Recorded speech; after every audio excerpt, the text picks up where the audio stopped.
Hello students, आप सबको मेरे यूट्यूब चैनल पे फिर से स्वागत है। और हम लोग इसके पीछे वाला लेक्चर फोर्थ लेक्चर में हम लोग यहीं तक छोड़े थे, याद है? हाँ, अब हम लोग जो है सीरीज ग्रुपिंग, पैरेलल ग्रुपिंग और मिक्स्ड ग्रुपिंग को पढ़ेंगे। आखिर ये सीरीज ग्रुपिंग क्या होता है, पैरेलल ग्रुपिंग क्या होता है, मिक्स्ड ग्रुपिंग क्या होता है, इससे क्वेश्चन भी करता है, ध्यान देना। तो हम लोग सेलों का आप समूहन पढ़ने वाले हैं। आपके पास कई सेल होंगे, उसको हम लोग श्रेणी क्रम में जोड़ेंगे। कई सेल होंगे, उसको हम लोग समानांतर क्रम में जोड़ेंगे। और एक ऐसा ग्रुपिंग है जिसको हम लोग मिक्स्ड ग्रुपिंग कहते हैं, उसमें सेलों को श्रेणी क्रम तथा समानांतर क्रम में ही जोड़ा जाता है, दोनों टाइप से जोड़ा जाता है। तो इस चीज़ को कैसे करेंगे हैंडल देखते हैं। पहले हम लोग पढ़ते हैं सीरीज ग्रुपिंग। सीरीज ग्रुपिंग क्या होता है, ध्यान देना। आपको मैंने बताया था, याद कीजिए, रफ कर देता हूँ अगर इसको, तो ये हो जाता है सेल। और इसका इंटरनल रेसिस्टेंस को आप ऐसे भी दर्शाते हो या आप ऐसे दर्शाते हो, ऐसे इस प्रकार से होता है ना, तो आप ऐसे भी दर्शाते हो। तो मैं करता क्या हूँ, ध्यान से समझना। एक आपका ये आपका सेल है, पहला सेल, ये आपका दूसरा सेल है, ये आपका तीसरा सेल है, आपका चौथा सेल, ऐसे डॉट डॉट करके बहुत सारे इसमें सेल होंगे, बहुत सारे सेल होंगे, एन सेल होंगे। इसका एक अपना इंटरनल रेसिस्टेंस होगा, तो इंटरनल रेसिस्टेंस आर मान लिए, सबका आर इंटरनल रेसिस्टेंस है।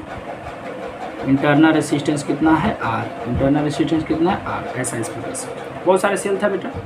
इसके नेगेटिव टर्मिनल ये है, पॉजिटिव टर्मिनल। नेगेटिव को अगला के पॉजिटिव से ऐड करेंगे, इस प्रकार से हम लोग ऐड कर देते हैं नेगेटिव टर्मिनल को अगला के पॉजिटिव से। तो ये हो जाता है आपका श्रेणी क्रम में।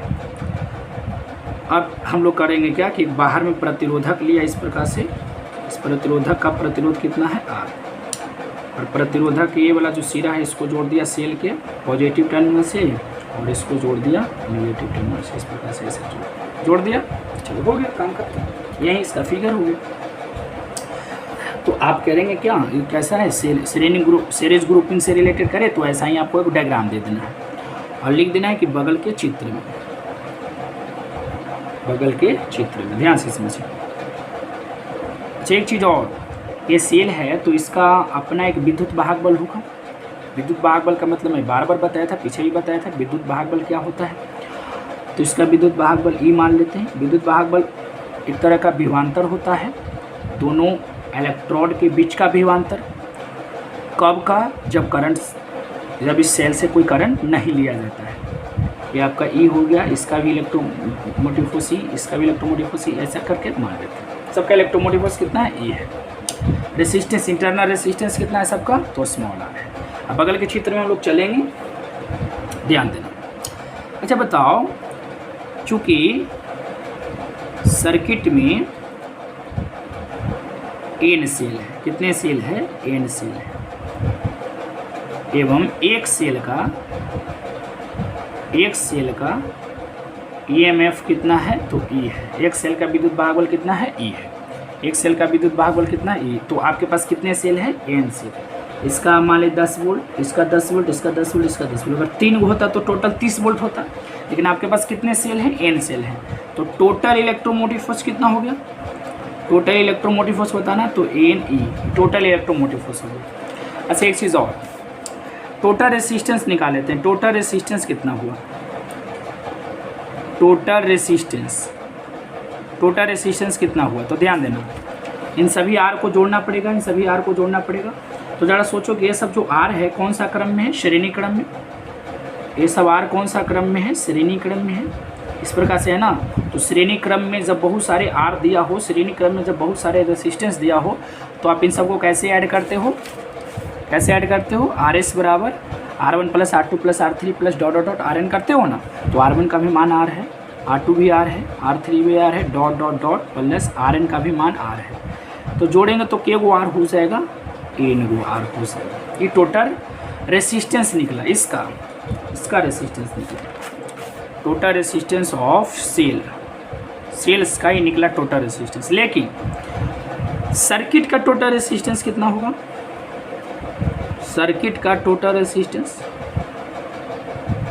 ये तो एन सेल था तो एन सेल मिलाकर के टोटल रेसिस्टेंस हो गया, लेकिन सर्किट में टोटल रेसिस्टेंस हो जाएगा आर एस प्लस आर, इन सब का रेसिस्टेंस प्लस बाहर में भी तो वो है, तो एन आर प्लस क्या हो जाएगा कैपिटल आर। ये हो गया आपका टोटल रेसिस्टेंस ऑफ सर्किट। अब लगाएंगे फार्मूला फ्रॉम ओम्स लॉ। आई बराबर होता है total electromotive force upon total resistance.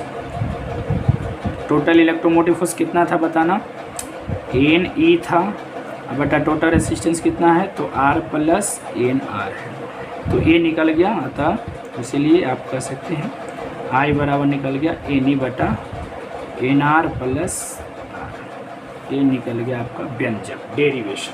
बहुत सिंपल है, बहुत सिंपल है। पहले तो आप एक डायग्राम दे देना, पहले आप एक डायग्राम दे दोगे, फिर आप टोटल इलेक्ट्रोमोटिव फोर्स लगाओगे। इस सेल का इलेक्ट्रोमोटिव फोर्स विद्युत भाग बल है, इसका ही है, इसका ही, सबका ही है, तो टोटल एन ही हो जाएगा क्योंकि एन सेल है। तो खूब लैंग्वेज भी बिल्कुल साफ है। बगल के चित्र में सर्किट में एन सेल हैं, तो एवं एक सेल का इलेक्ट्रोमोटिव फोर्स ही है, इसलिए टोटल इलेक्ट्रोमोटिव फोर्स हो जाएगा n. Total resistance of cells का टोटल रेसिस्टेंस निकालें। एक सेल का एक सेल का रेसिस्टेंस कितना है तो आर है, तो टोटल कितना हो जाएगा एन आर, क्योंकि श्रेणी क्रम में सब है तो ऐसे जोड़ते हैं श्रेणी क्रम वाले। सर्किट का टोटल रेसिस्टेंस कितना हो जाएगा तो एन आर प्लस आर हो जाएगा, तो ये चीज़ हो जाती है। यहाँ से दो केस देखने को मिलता है। फर्स्ट केस देखो क्या मिलता है, ध्यान से समझना। फर्स्ट केस यह मिलता है कि हो सकता है कि जो इंटरनल रेसिस्टेंस हो, ये जो इंटरनल रेसिस्टेंस है, ध्यान से देखना, इनका जो इंटरनल रेसिस्टेंस है, सेल का जो इंटरनल रेसिस्टेंस है, total internal resistance of cell, यहाँ पर आप लिख सकते हो total internal resistance of cell. ये जो एन आर है, एन आर का जो मान होगा वह आर की अपेक्षा नगण्य होगा। नगण्य कहने का मतलब है कि अगर ये जो एन आर है, सबको जो ऐड किया, अगर एन आर का मान निकला हमारा 1 ओम टोटल मान लेते हैं, और कैपिटल जो आर है बाहर में जो है उसका 1000 ओम है मान, इसका मान, तो इसकी अपेक्षा ये कुछ है 1 ओम, नगण्य है ना। तो अगर एन आर नगण्य हो, ध्यान से देखना, फर्स्ट केस में ये लिखेंगे कि जब सेल का इंटरनल रेसिस्टेंस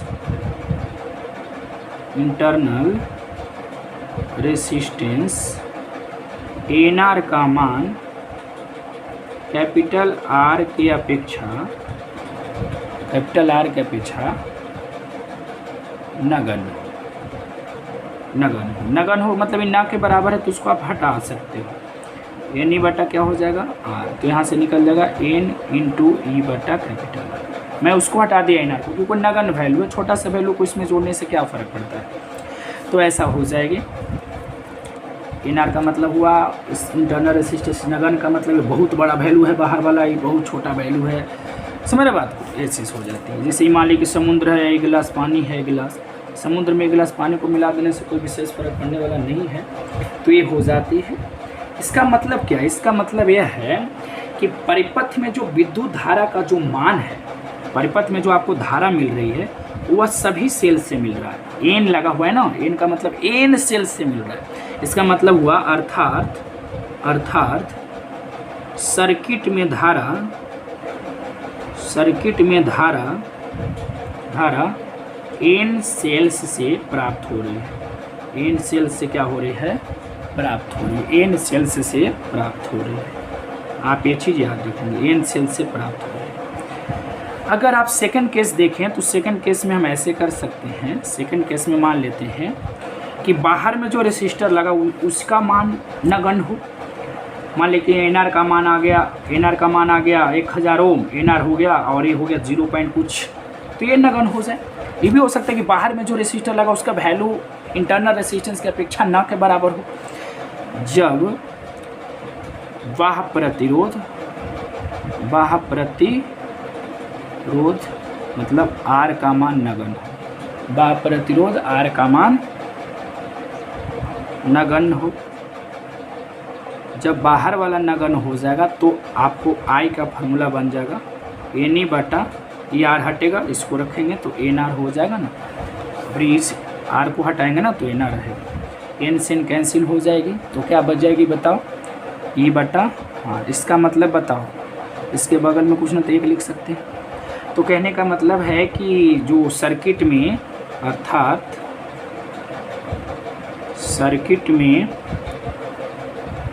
सर्किट में धारा एक सेल से प्राप्त होता है, एक सेल से प्राप्त होता है। इसका मतलब यही ना हुआ, एक सेल से प्राप्त होता है, इसका यही मतलब है। ये हो जाता है डेरिवेशन। मैंने आपको डेरिवेशन दिखाया, ये हो जाता है डेरिवेशन। सेल को श्रेणी क्रम में जोड़ने के बाद अगर डेरिवेशन पूछे तो आप ऐसे करेंगे। वहाँ पर से सवाल आपको कैसे बन सकता है, ऑब्जेक्टिव सवाल बन सकता है कि जब n सेल्स को हमने श्रेणी क्रम में जोड़ा है और n सेल्स को श्रेणी क्रम में जोड़ा है, यदि आप परिपथ में n सेल से धारा चाहते हैं तो इसके लिए क्या होना चाहिए। तो इसके लिए जो बाहर का जो प्रतिरोध होगा उसकी अपेक्षा अंदर का प्रतिरोध नगण्य होना चाहिए। ये आप ऐसे भी सवाल कर सकता है कि n सेल्स को श्रेणी क्रम में जोड़ा गया है, ध्यान से देखना, n सेल्स को श्रेणी क्रम में जोड़ा गया है तथा इंटरनल रेसिस्टेंस के तुलना में बाहर का रेसिस्टेंस नगण्य है, तब परिपथ में प्रवाहित जो धारा होगी वह कितने सेल से होगी। सोच सकते हैं आप, एक सेल से सिर्फ धारा मिलेगा, एक सेल से धारा मिलेगा कब, आप ये एक्सप्रेशन आप याद रख सकते हैं, बाकी आप खुद से डिसाइड कर लेंगे। क्वेश्चन किस प्रकार से बनाएंगे वहाँ पर आप समझ लेंगे, डिसाइड कर लेंगे। तो इस प्रकार से आपको मैंने ये बताया, हैंडल किया। अब जो है पैरेलल ग्रुपिंग है, parallel grouping of cells, parallel grouping of cells, cells का पैरेलल ग्रुपिंग। पैरेलल ग्रुपिंग में ऐसा दिखाएगा, देखो इस सेल हो गया, इस सेल हो गया, इस सेल हो गया, dot dot dot dot dot करके तो इस सेल हो गया। इंटरनल रेसिस्टेंस सबका अपना अपना होता है, आर मान लेते हैं, इंटरनल रेसिस्टेंस आर है, ठीक है ना। इसका इलेक्ट्रोमोटिव फोर्स ई है, इसका इलेक्ट्रोमोटिव फोर्स वी है, इसका इलेक्ट्रोमोटिव फोर्स ई है, इसका इलेक्ट्रोमोटिव फोर्स ई है। समझ गए बात। तो ध्यान देना इसमें हो रहा है क्या, बात को पकड़ना। तो ये हो जाती है। इसमें कितने सेल्स लगे हुए हैं, तो n सेल लगा हुआ है। कितने सेल लगा हुआ है टोटल, तो n सेल्स है, n सेल्स है। अब पैरेलल का मतलब हो गया कि पॉजिटिव जो टर्मिनल है इसके, और इसके पॉजिटिव टर्मिनल को आप एक छोर पर रखेंगे, एक जगह पे आप रखेंगे, एक बिंदु पे आप रखेंगे, एक बिंदु पे आप रखेंगे इसके पॉजिटिव टर्मिनल, और निगेटिव टर्मिनल को आप एक जगह पे रखेंगे, एक जगह पर रखेंगे इस प्रकार से। अब बाहर में मैंने प्रतिरोधक लगा दिया, इसको बाह्य प्रतिरोधक एक्सटर्नल रेसिस्टर कहेंगे, और इसका भी अपना एक प्रतिरोध है आर, ठीक है। इस धारा अब इससे भी मिलेगा, I1 मिल सकता है, इससे I2, इससे I3, इससे I4, ऐसे करके परिपथ में टोटल धारा कितना मिलेगा, R। ऐसे इसी प्रकार से इसे धारा निकलेगा। लेकिन एक चीज़ और, एक चीज़ मैं आपको यहाँ पर बताना चाहूँ कि जब आप सेल्स को समांतर क्रम में आप जोड़ोगे ना, समांतर क्रम में जब आप जोड़ोगे तो देखने को क्या मिलता है, ध्यान से देखना, मैं जो आपको बात बताने वाला हूँ, ध्यान देना। धारा जो है आपको जो प्राप्त होगा, धारा कोई यहाँ पर जो विद्युत वाहक बल तो ई है, तो यहाँ से आपको कोई एक सेल का ही विद्युत वाहक बल प्राप्त होगा। यदि आप ऐसे करते हैं, इस प्रकार से यदि आप ऐड करते हैं, पैरेलल ग्रुपिंग में यदि आप सेल्स को कंबाइन करते हैं, तो कोई एक सेल का ही विद्युत वाहक बल आपको मिलेगा, कोई एक सेल का ही विद्युत वाहक। ऐसा ना करना कि यहाँ पर टोटल विद्युत वाहक बल हम लोग जोड़ेंगे, कैसे यहाँ पर जोड़े थे, इसका ई, इसका ई, इसका ई, तो टोटल n ही था। लेकिन यहाँ पर ऐसा नहीं करेंगे। जब आप ध्यान से देखना, बगल के चित्र में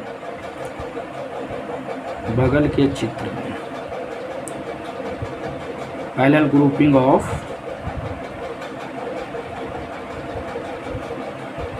ग्रुपिंग ऑफ सेल्स को दिखाया गया है,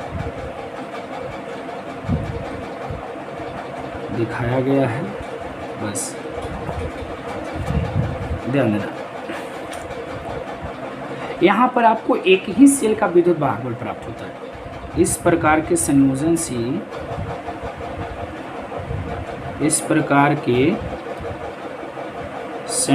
से एक ही सेल का EMF प्राप्त होता है। बाहर में आपको जो इधर जो मिलेगा सबके विद्युत वाहक बल आपको नहीं मिल सकता, एक का मिलेगा, कोई एक सेल ही का विद्युत वाहक बल मिलेगा, लेकिन हाँ प्रतिरोध सबका बिहेव करेगा। यहाँ पे देखो प्रतिरोध टोटल रेसिस्टेंस अगर निकालें, टोटल रेसिस्टेंस अगर निकालें तो यहाँ पर 1/RP से आप निकालेंगे, क्योंकि सब समानांतर क्रम में है ना, ऐसा है यहाँ पे इस प्रकार से है, यहाँ पे ऐसे नहीं है, ऐसे नहीं है, बल्कि यहाँ पर ऐसे है। ये पहला सेल का प्रतिरोध हो गया R, दूसरा सेल का भी प्रतिरोध R, तीसरा का भी R था, ऐसा था ना। तो 1/RP से निकालेंगे तो 1/R1, R1 का भी मान 1 R है, सब ऐसे है ना। तो 1/R कहाँ तक चला जाएगा, N तक। R LCM हो जाएगी तो ऊपर क्या हो जाएगा बताना, 1/RP 1 1 1 1 से कितना 1 N1, लेकिन N सेल्स है ना तो N/R हो जाएगा। तो उलट देंगे तो RP का मान निकल जाएगा R/N, ये आपको निकल जाएगा R/N, समझ रहे हैं। अगर N सेल्स होंगे तो R/N हो जाएंगे। अब चलते हैं हम लोग आगे बढ़ जाते हैं, ध्यान से देखना। टोटल रेसिस्टेंस हो गया। अब लगाते हो from Ohm's law, from Ohm's law, Ohm के नियम से आप क्या चलते हो, I बराबर लिखते हो total electromotive force upon total resistance, लगाते हो ये वाला formula. Total electromotive force E मिलेगा, कोई एक का ही मिलेगा आपको, और टोटल रेसिस्टेंस कितना हो गया, टोटल रेसिस्टेंस ऑफ सर्किट, आप L भी जोड़ सकते हैं, टोटल रेसिस्टेंस ऑफ सर्किट। तो ये हो गया R/N हो गया इसका सेल्स का total internal resistance, internal resistance है, total internal resistance, total internal resistance in RP वाला 1/R/N, और बाहर में कितना है R, तो R + R/N, ये I का मान। तो I बराबर हो जाएगा, ध्यान से देख रहे हैं ना, समझ रहे होंगे ऐसा उम्मीद करता हूँ, E/N R प्लस में R/N, एलसीएम ले लिया गया, N को ऊपर करोगे तो N E/NR प्लस R, ये हो जाएगा I का व्यंजक, इसलिए I बराबर निकल जाएगी NE/NR प्लस स्मॉल। ये चीज़ को आपको याद ही करना पड़ेगा, बनाना पड़ेगा, कैलकुलेशन तो करना पड़ेगा, डेरिवेशन करना पड़ेगा, ऐसे दे दोगे और यहाँ पर लिखोगे इस प्रकार से संयोजन से सेल का कोई एक ही इलेक्ट्रोमोटिव फोर्स आपको मिल पाएगा, सबका मिलेगा नहीं। लेकिन श्रेणी क्रम में देखे थे, सबको मैंने ऐड किया था, लेकिन यहाँ ऐसे नहीं होगा। I बराबर इतना प्राप्त, यहाँ से कितने केस चलेगा, फर्स्ट केस सेकंड केस मान लेते हैं। लेट फर्स्ट केस में जब बाह्य प्रतिरोध मतलब कैपिटल R नगण्य हो, जब बाह्य प्रतिरोध नगण्य होगा तो क्या हो जाएगा फॉर्मूला, I बराबर NE/R, तो N × E/, कहने का मतलब है कि N सेल से धारा मिलेगा, अर्थात धारा N सेल्स से प्राप्त हो रही है। लॉजिक समझ रहे हैं आप। अच्छा, सेकंड वाला बात कहेगा, सेकंड केस में ये सब करना पड़ता है। सेकंड केस में क्या हो रहा है, जब आंतरिक प्रतिरोध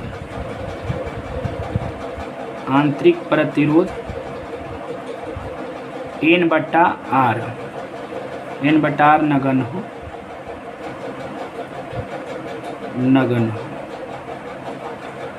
तो क्या होगा, I बराबर NE/NR हो जाएगा। ये R अगर नगण्य रहेगा तो E/ कितना हो जाएगा R, मतलब धारा एक ही सेल से प्राप्त हो, यहाँ पे लिख लेना, धारा एक ही सेल से प्राप्त हो, ये आपको याद रखना। लेकिन थोड़ा सा देख सकते हैं कि अपोजिट तो चल रहा है, उससे अपोजिट है। जब सेल का देखो यहाँ पर क्या किया था, ध्यान से देखना, जब बाह्य प्रतिरोध यहाँ पर नगण्य किया था, बाह्य प्रतिरोध मैंने नगण्य किया तो एक सेल से धारा मिल रहा था, एक सेल से मिल रहा था। देखो आप कई सेल्स को आप श्रेणी क्रम में जोड़े थे ना, जोड़ने के बाद यहाँ पर सेकंड केस पर जब चले थे कि R का मान मतलब बाह्य प्रतिरोध का मान नगण्य हो, तो कितने सेल से धारा मिला था, एक सेल से। बाह्य प्रतिरोध नगण्य हो तब, नोटिस कीजिएगा। और यहाँ पर जब बाह्य प्रतिरोध को मैंने नगण्य किया तो N सेल से धारा मिल रहा है, नोटिस करिए, N सेल से धारा मिल रहा है। यहाँ पर चलो जब आंतरिक प्रतिरोध नगण्य था NR, तो हमको N सेल से धारा मिल रहा था जब आंतरिक प्रतिरोध नगण्य था, और यहाँ पर जब आंतरिक प्रतिरोध मेरा नगण्य है तो 1 सेल से धारा मिल रहा है। तो कुछ यहाँ उल्टा है, प्रोसेस चल रहा है वो।